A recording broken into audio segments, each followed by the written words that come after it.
Good evening, everyone.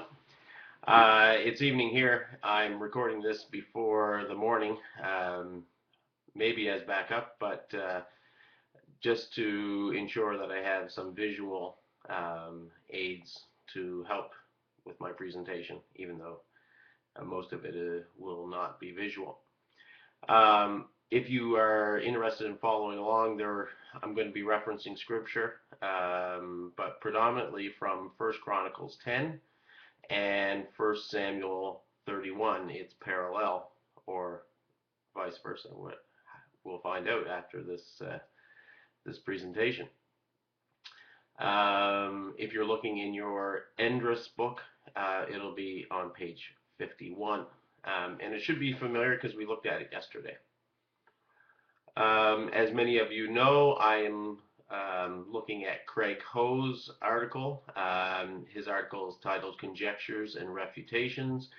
The subtitle is 1 Samuel 31, 1 to 13 really the source of 1 Chronicles 10, 1 to 12?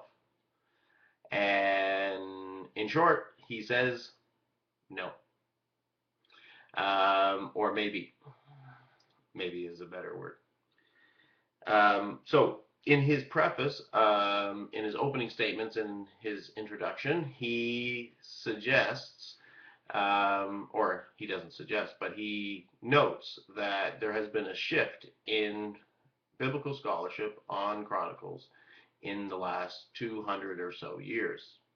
Prior to 1806, the common theory and the common understanding of Chronicles was that Chronicles and the Deuteronomic historian both derived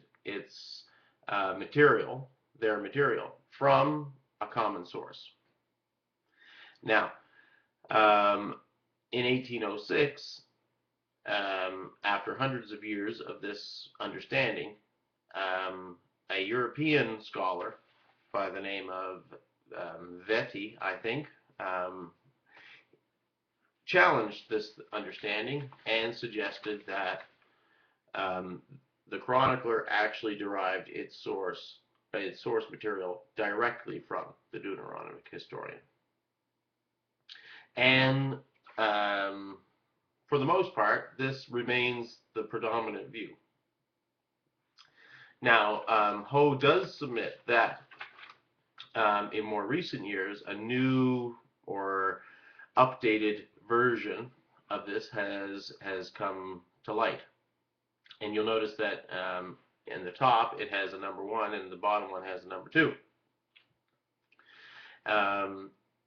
What Ho is shedding light on is that even though many still believe or still hold that the chronicler is getting its source and material directly from the Deuteronomic historian, the source that the chronicler had is much older than the material that we have today. So this kind of looks like a common source theory. However, in reality, it's still within line of the modern interpretation. Some famous scholars that have put their names to those theories, the Deuteronomic historian straight line to the chronicler would be Noth. I'm sure you've come across him in some of your research. But Ho notes that there has been a revival of the common source theory of sorts, predominantly by Old, from the UK.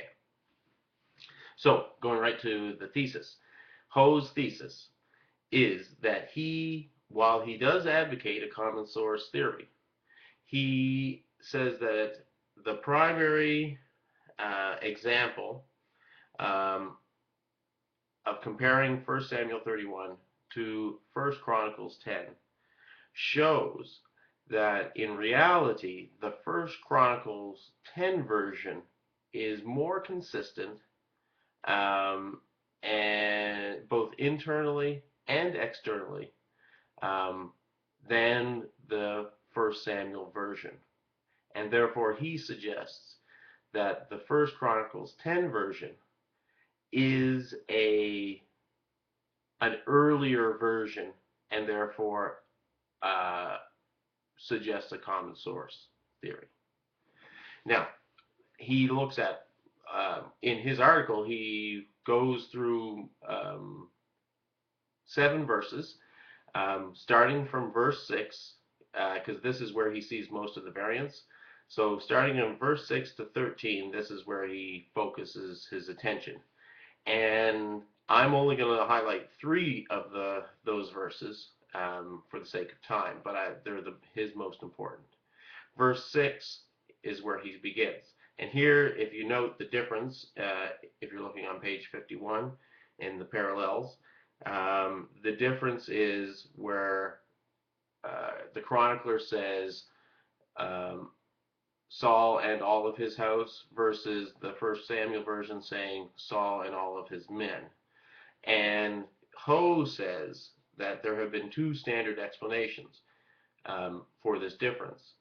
And for the differences in Chronicles in general, is that the chronicler is abridging, reducing the amount of information, and therefore that is consistent with his changes. The second standard view is that there has been that the chronicler has a theological emphasis, and here many commenters have said that the all of his house is suggesting that this is God's final no to the Saul dynasty, or to Saul as king. Um, but Ho suggests that if we consider all of his house, that this is more consistent with some of the earlier material in First Samuel. And what he's saying here is that if you look at the prophecy said by Samuel in First Samuel 28, verses 18 and 19, if you look at that prophecy, then the chronicler's version actually fulfills that prophecy better than the First Samuel version does. Then he moves on to verse 10. And in verse 10, there's some obvious differences. In verse 10, in Samuel, the bodies are put against the wall in Bethshan, whereas in Chroniclers, there's no mention of the bodies, but the head is taken to the temple of Dagon. So Ho asks, why does the chronicler omit Bethshan or Bethshan, but adds Dagon? And he said he comes to the conclusion that the chronicler isn't adding the reference to Dagon, because if you look at the internal evidence, just a couple of verses previous, there is a mention of the heads being cut off. And if you look at that evidence, internally, the head narrative fits better. But he also says there's some external evidence. And here he's looking at 1 Samuel 17. And this is the story, of course, of David killing Goliath. And after David kills Goliath with the stone, he comes over, cuts off his head, and where does he take it? He takes it to Jerusalem. And so in both of these narratives, there's a consistency of the heads being cut off and the victors taking the head to the place of victory, or a place of like victors, I guess.